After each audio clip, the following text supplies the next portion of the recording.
अरे रश्मि, वो पांडे जी का बेटा था ना, वो तुम्हारे ही साथ पढ़ता था ना, कहाँ पढ़ता है अब, क्या करता है? ओफो मम्मी, वो मेरे साथ नहीं पढ़ते थे, वो मेरे से सीनियर थे। अभी वो सॉफ्टवेयर इंजीनियर है दिल्ली में। Software engineer? कितना कमाता है? नहीं, वो तिवारी जी का बेटा था ना, वो भी सॉफ्टवेयर इंजीनियर ही था दिल्ली में। 15,000 रुपया महीना के कमाता था। घर दुकान पर बैठता है और क्या करेगा। मेरा बात ध्यान से सुनो, अच्छा से पढ़ाई करो और सरकारी नौकरी ही लेना। सरकारी नौकरी लेगी तभी घर चलेगा। ये प्राइवेट ही सबके चक्कर में मत रहो, बहुत काम भी करवाता है और पैसा भी कम देता है।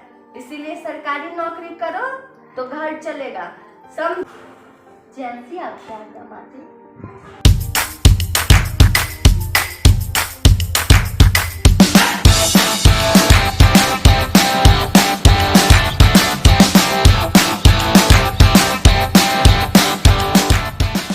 हेलो गाइस, केम छो? सब मजा में? देखा, जो मेरे घर होता है हो सकता है वो आपके घर भी हो सकता है कोई तिवारी जी टाइप इंजीनियर मिल जाए। इसलिए सॉफ्टवेयर इंजीनियर के बारे में अच्छे से जान लो तभी कंप्यूटर साइंस लेना, नहीं तो फिर 4 साल की हॉलीडे ट्रिप के बाद वही होगा जो जाकिर भैया बताते हैं। पिछले वीडियो से ये समझ आ ही गया होगा कि कॉलेज में क्या क्या होता है और कैसे कैसे होता है। इलेक्ट्रिकल ब्रांच तो क्लियर हो ही गया। आज मैं आप लोगों को computer science engineering CSC branch का सब कुछ क्लियर कर देती हूँ, वरना ये ना हो कि शर्मा जी की बेटी सीएससी कर रही है, वर्मा जी का बेटे का 40-50 लाख का पैकेज लगा है। ये सब सुनकर आप लोग भी सीएससी चूज कर लेना और स्टार्ट के बाद बैंक, पीओ, एसएससी की तैयारी करने आ जाना। फिर सीएससी एक ऐसी ब्रांच है जिसको स्टार्टिंग से ही आप लोगों को जान लेना चाहिए। मैं आज किसी एक्सपर्ट को नहीं बल्कि फर्स्ट ईयर के टॉपर से मिलवाती हूँ आप सबको। पहले मिल लेते हैं इन सबसे, देन बातचीत स्टार्ट किया जाएगा। हाय दक्ष, हाउ आर यू?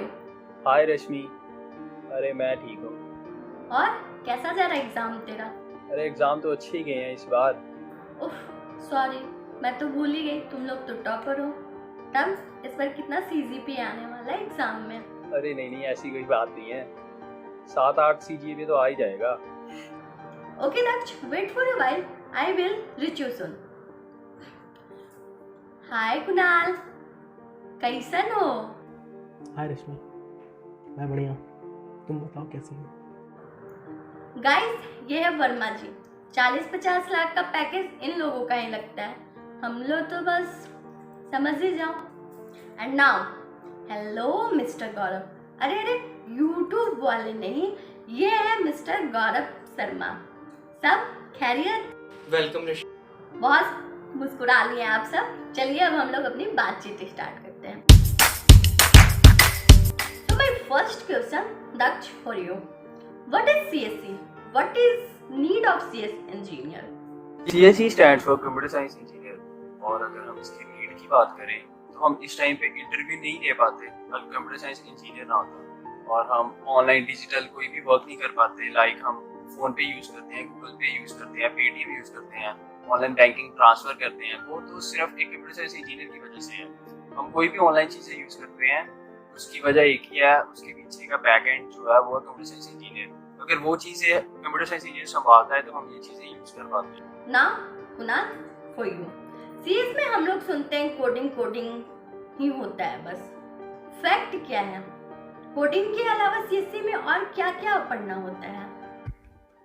सीएससी आप लिए तो कोडिंग तो करना ही पड़ेगा, ठीक है, बट यस कोडिंग के अलावा भी बहुत सारे टॉपिक सब्जेक्ट्स होते हैं। जैसे कि आप अगर फर्स्ट ईयर में जाओगे तो आपको फिज़िक्स, केमिस्ट्री, मैकेनिकल इंजीनियरिंग का बेसिक्स, ये सब आप पढ़ोगे, ठीक है। और आगे जाकर आप लोग अलग अलग डिफरेंट टॉपिक सब्जेक्ट्स पढ़ोगे, like data structure, algorithm, program designing etcetera. तो यार कोडिंग के अलावा भी बहुत कुछ है सीएससी में, तो don't worry. Gaurav, for you, computer science engineering में स्टार्टिंग में क्या क्या सब्जेक्ट होता है? फर्स्ट ईयर में सब 12th वाले ही होते हैं क्या? CSC की सब्जेक्ट की बात करें, CSC में क्या फर्स्ट ईयर में तो सब्जेक्ट सभी ब्रांच में सेम ही होते हैं।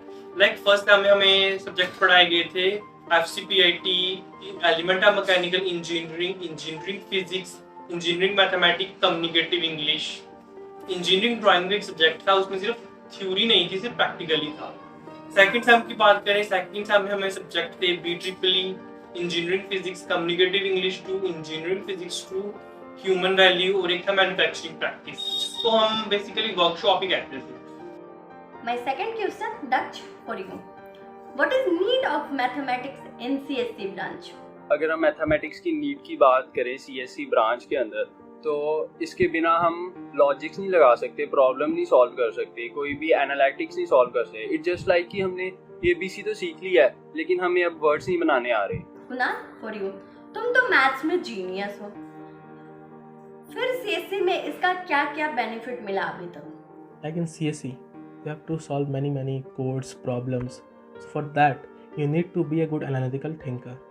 So, in simple word, maths is a key to be a good analytical thinker. So you have to study maths. Gaurav, for you. English as a compulsory होता है CSC में, इसकी कोई बेनिफिट मिली अभी तक तुमको? इंग्लिश कंपलसरी सब्जेक्ट तो है ही है CSC में क्या हर एक ब्रांच में इंग्लिश तो कंपलसरी है ही है। कम्युनिकेटिव इंग्लिश का मुझे बहुत बेनिफिट लगा, क्योंकि इससे हमारे कम्युनिकेशन स्किल तो इम्प्रूव होता ही है, साथ में हमें इंग्लिश में बात करना भी अच्छे से आता है, कि जो हमारे लिए प्लेसमेंट ड्राइव में जब हम बैठेंगे तो बहुत जरूरी है। My next question, Daksh, for you. Which coding language one should start to practice before joining college? अगर हम कोडिंग लैंग्वेज की बात करें तो सबसे पहले हमें सी ही सीखनी चाहिए। वही मदर ऑफ ऑल लैंग्वेजेस है, वही हमारा बेस अच्छा करती है, वही हमें लॉजिक्स बनाने में इजी करती है, एल्गोरिदम डाटा स्ट्रक्चर को सॉल्व करने में मदद करती है। तो मैं ये सजेस्ट करूंगा कि सबसे पहले हमें सी ही सीखनी चाहिए। Kunal, for you. अगर किसी को कोडिंग सीखना है फ्रॉम बेसिक, देन कहाँ से सीखना इजी एंड बेस्ट होगा? सो अगर आपको कोडिंग सीखना है तो बहुत सारे वेबसाइट्स हैं जो आपको कोडिंग में हेल्प कर सकते हैं, like gigs for gig, free code camp, HackerRank. Apart from that you can also learn coding from Coursera, Udemy. अगर आपको फ्री कोर्सेज चाहिए तो मैं कहूँगा YouTube is the best platform. Okay, you can learn from that. Gaurav, for you. If anyone want to learn coding from the book as a beginner, then which book you will start and why?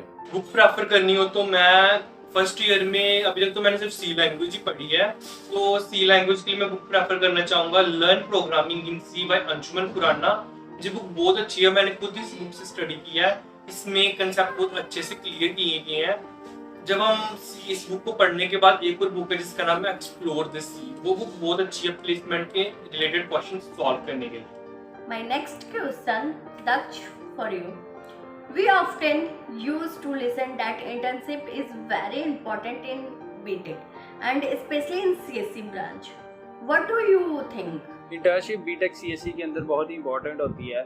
अगर हम देखें जो भी हमने classroom के अंदर knowledge gain की होती है वो हम रियल वर्ल्ड के अंदर अप्लाई करने जा रहे होते हैं, और हमें जो इंटर्नशिप के अंदर चैलेंजेस हमने फेस किए होते हैं वो जब हम जॉब के अंदर देखते हैं तो हमें वो इजी लगते हैं, इसलिए इंटर्नशिप ज़्यादा इंपॉर्टेंट होती है हमारे लिए। Kunal, for you. BTech में काफ़ी अच्छे प्लेसमेंट लग जाते हैं, ऐसे सुन के ही सब कोई CSC ले रहे हैं आजकल। आपकी थिंकिंग क्या है इस पे, फैक्ट क्या है? ऐसा नहीं है, ठीक है। अगर आप पढ़ोगे तो आप किसी भी ब्रांच में हो, सिविल, मैकेनिकल, केमिकल, इलेक्ट्रिकल, आपको जॉब लगनी है। बट हाँ, CSC में प्लेसमेंट्स ज़्यादा होते हैं। CSC में हर साल बहुत सारे स्टूडेंट्स एडमिशन लेते हैं, सो कंपनीज भी ज़्यादा आती हैं, सो दैट्स वाई CSC में प्लेसमेंट लग ही जाते हैं। तो मगर ऐसा नहीं है, अगर आप पढ़ोगे, अगर आप किसी भी ब्रांच में हो, तो अगर आप पढ़ते हो तो आपको प्लेसमेंट लगनी है, ठीक है। सो don't worry. Gaurav, for you. Basic eligibility क्या होती है अगर किसी को अच्छी कंपनी की प्लेसमेंट में बैठनी है? एलिजिबिलिटी की बात करें तो किसी भी प्लेसमेंट में बैठने के लिए 60+60+60 है, यानी कि हमें 10th 12th और ग्रेजुएशन में 60% मार्क्स स्कोर करने पड़ते हैं किसी भी प्लेसमेंट ड्राइव में बैठने के लिए। कुछ बिग कंपनीज हैं जो हमें 70% मिनिमम रखते हैं परसेंटेज उनकी प्लेसमेंट ड्राइव में बैठने के लिए। Now, Daksh, for you. It is really important to score good CGPA in each semester to get higher package placement. Yes it's really important, क्योंकि जो मल्टीनेशनल कंपनीज होती हैं वो अच्छी स्किल्स मांगती है, अच्छा CGPA मांगती हैं, क्योंकि अगर हमारा अच्छा CGPA होगा, अच्छी स्किल्स होगी, तो फिर ही हमें अच्छे पैकेज पे प्लेसमेंट मिलेगी। Kunal, for you, private job के अलावा CSC वाले क्या क्या जॉब कर सकते हैं? आई मीन गवर्नमेंट जॉब के लिए क्या करना होता है? तो अगर आप CSC करने के बाद गवर्नमेंट जॉब चाहते हो तो मैं बोलूँगा GATE is the best option. Okay, आपको गेट से बहुत सारे नॉलेज मिलेंगे और गवर्नमेंट सेक्टर में जॉब भी मिल जाएगा। और अपार्ट फ्रॉम दैट आप UPSC भी दे सकते हो। आपके पास ग्रेजुएशन का डिग्री रहेगा तो आप UPSC भी दे सकते हो और अदर सिविल सर्विसेज एग्ज़ाम भी दे सकते हो। So don't worry, there are many options. Gaurav, for you, ISRO, NASA, इन सब में किसी के जाने की ड्रीम है तो क्या CSC is right branch for him?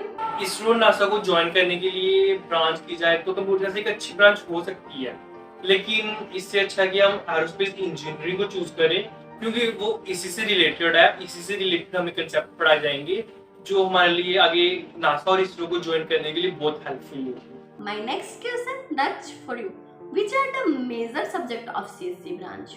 There are many subjects like machine learning, artificial intelligence, and programming languages, cryptography, and design and analyze of algorithms, data structures, and so on. नाल, for you, मैंने सुना है CSC में girls को preference ज़्यादा मिलती है as compare to other branch of BTech. In India majority of the parents यही चाहते हैं कि उनकी बच्चियां फील्ड जॉब ना करें। So CSC is a better career option, क्योंकि CSC में उतने फील्ड जॉब्स नहीं होते हैं comparable to mechanical, civil, electrical. Okay, so that's why लड़कियों की प्रेजेंस ज़्यादा होती है। ये मेरी थिंकिंग है, ठीक है। आए है, लड़की के नाम सुनते ही सर मुस्कुराने लगे, कुछ तो गड़बड़ है। Gaurav, for you, what are the difficulties you have faced as you recently college join किया था तब? प्रॉब्लम्स की बात करें तो फर्स्ट ईयर में जो मुझे प्रॉब्लम आई, सबसे पहले तो ऑनलाइन स्टडी की प्रॉब्लम थी। आज से पहले कभी मैंने ऑनलाइन स्टडी की नहीं थी और ये फर्स्ट टाइम था कि जब मैं कभी ऑनलाइन स्टडी कर रहा था। इसके अलावा जब मैंने स्कूल को ज्वाइन किया तो सेकंड प्रॉब्लम मुझे जो आई थी वो थी टाइम मैनेजमेंट। मेरा टाइम मैनेजमेंट स्टार्टिंग में तो मैनेज नहीं हो रहा था, बट धीरे धीरे वो बाद में जाके टाइम अच्छे से मैनेज हो। My next question, that's for you, what suggestion you want to give a student who are planning to join CSC branch? मेरी सजेशंस तो यही है सभी को कि आपको स्टार्टिंग में गिव अप नहीं करना प्रोग्रामिंग लैंग्वेजेस को लेके, क्योंकि अगर आपका बेस अच्छा होगा, आपका C लैंग्वेजेस का बेस अच्छा होगा, फिर ही आप सर्वाइव कर पाओगे। आप फिर ही नेक्स्ट जो लैंग्वेजेस है C++ होगी, जावा होगी, पाइथन होगी, और भी जितनी लैंग्वेजेस है आप फिर ही सीख पाओगे अगर आपको C आती होगी। अगर आपका C का बेस अच्छा होगा फिर ही आप सर्वाइव कर पाओगे CSC के अंदर। क्योंकि अगर कोडिंग की हम बात करें CSC के अंदर, बिना कोडिंग के आप कुछ नहीं कर सकते। आपको कोडिंग आनी ही चाहिए कंप्यूटर साइंस इंजीनियर होने के लिए, क्योंकि अगर हम देखें कि हमारी यूट्यूब है, क्रोम है, और भी जो हम ऐसे यूट्यूब के हम कॉन्फ्रेंस कर रहे हैं, हम इंटरव्यू कर रहे हैं, तो वो पॉसिबल नहीं हो सकती जितनी देर तक आपको कोडिंग नहीं आती होगी। इसके लिए आपके जो लॉजिक्स हैं वो बिल्ड होने अच्छे होने चाहिए, आपके डाटा स्ट्रक्चर एल्गोरिदम्स को अच्छा होना चाहिए, फिर ही हम CSC के अंदर सर्वाइव कर पाएंगे, अदरवाइज नहीं कर पाएंगे। ना, for you, does laptop really important in first year of CSC? First year में उतनी ज़रूरी तो नहीं होता है लैपटॉप, मगर हाँ अगर आप सच में CSC करना चाहते हो और आपको अगर CSC में आगे जाना है तो आपको लैपटॉप तो लेना ही पड़ेगा, ठीक है, क्योंकि आपका उससे टाइपिंग इम्प्रूव होगा, ठीक है, आपका कोडिंग इम्प्रूव हो सकता है। बट डोंट वरी, अगर आप लैपटॉप नहीं बाय कर सकते हो सो कोई नहीं, आप मोबाइल में भी आप कोडिंग कर सकते हो। बहुत सारे एप्लीकेशंस आ गए हैं जिसके हेल्प से आप मोबाइल में भी कोडिंग कर सकते हो, और सारे इंस्टीट्यूट है, मेजॉरिटी ऑफ द इंस्टीट्यूट आपको सिस्टम प्रोवाइड करते हैं। सो डोंट वरी, आप कोडिंग उधर भी कर सकते हो। Last but not least, any tip to score good marks in first year? कुछ तो काम का बता दे यार। अगर फर्स्ट ईयर में मार्क्स स्कोर करने की बात है, फर्स्ट ईयर में according to me marks score करना तो बहुत ईजी है, क्योंकि जैसे कि हमारा सब्जेक्ट है इंजीनियरिंग केमिस्ट्री है, इंजीनियरिंग फिजिक्स है, BEEE है, इसको तो हम ऑलरेडी 11-12 में पढ़ते ही है ना, जो इनमें टॉपिक्स होते हैं तो उनसे ऑलरेडी फ्रेंडली होते हैं। इनको अगर हम थोड़ी सी बेसिक रिवीजन दें तो हम इनसे अच्छे से क्लियर हो सकते हैं। इसके बाद हमें एक FCPIT सब्जेक्ट है, उस पर हमें थोड़ा ध्यान देने की जरूरत है, क्योंकि ये सब्जेक्ट कोडिंग से रिलेटेड है, इसमें हमें थोड़ी सी प्रैक्टिस करने की जरूरत पड़ सकती है। Thank you so much guys to giving us your precious time. I hope आप लोगों को ये वीडियो पसंद आई हो और इन्फॉर्मेशन वाली लगी हो। So like, comment, share and subscribe. अगर आप लोगों को अभी भी कुछ डाउट हो तो देन आप कमेंट बॉक्स में अपना क्वेरी रख सकते हैं। जितना जल्दी हो सके हम लोग उसका आंसर देने का ट्राई करेंगे। बहुत जल्द हम लोग बीटेक के सारे इंपॉर्टेंस मटेरियल शेयर कर देंगे। आप लोग अभी बस काउंसलिंग पे ध्यान दो और जल्दी जल्दी कॉलेज दो। तब तक के लिए हम है राही, कॉलेज वाले